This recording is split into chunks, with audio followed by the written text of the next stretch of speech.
একটা নির্দিষ্ট সংগঠনের তৎপরতা যদি চোখে পড়ে, এটা জাতির ব্যর্থতা। নিষিদ্ধ সংগঠন ছাত্রলীগের বিক্ষোভ মিছিলের বিষয় নিয়ে এবার কড়া ভাষায় মুখ খুলেছেন সড়ক পরিবহন ও রেলপথ মন্ত্রী শেখ রবিউল আলম। তিনি বলেছেন, নিষিদ্ধ কোনো সংগঠনের তৎপরতা দৃশ্যমান হওয়া জাতির জন্য বড় ব্যর্থতা। মঙ্গলবার সকালে মুন্সিগঞ্জের সিরাজদিখান উপজেলার চর গলগলিয়া এলাকায় ধলেশ্বরী নদীর উপর নির্মিত রেল সেতুর নিচে বাংলাদেশ রেলওয়ের বৃক্ষরোপণ কর্মসূচির উদ্বোধন করেন মন্ত্রী শেখ রবিউল আলম।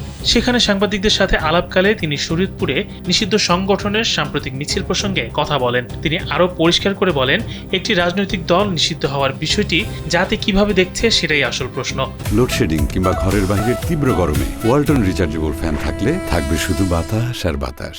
জাতির চাওয়ার কারণে দলটি নিষিদ্ধ হয়েছে এবং গণ অভ্যুত্থানের মাধ্যমে দেশের জনগণ তাদের পালাতে বাধ্য করেছে। জনগণের বৈধতা এবং আইনি প্রক্রিয়ার মাধ্যমেই তাদের নিষিদ্ধ করা হয়েছে। তাই এই বিষয়ে আর কথা না বলাই শ্রেয় বলে মন্তব্য করেন তিনি। না, নিষিদ্ধ দলের তৎপরতা চোখে পড়বে এটাই তো কাম্য না।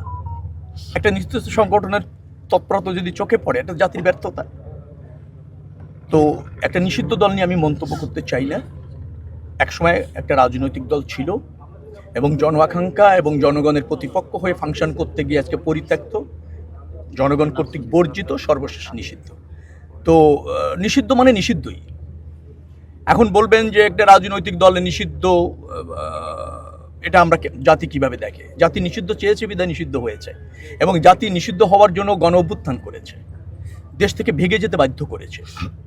তো এটা কে করেছে? নিশ্চয়ই দেশের জনগণ করেছে। জনগণ রাজনৈতিক দলের বৈধতা দেয়, আইন এবং জনগণ একত্রিত হয়ে সমন্বিতভাবে।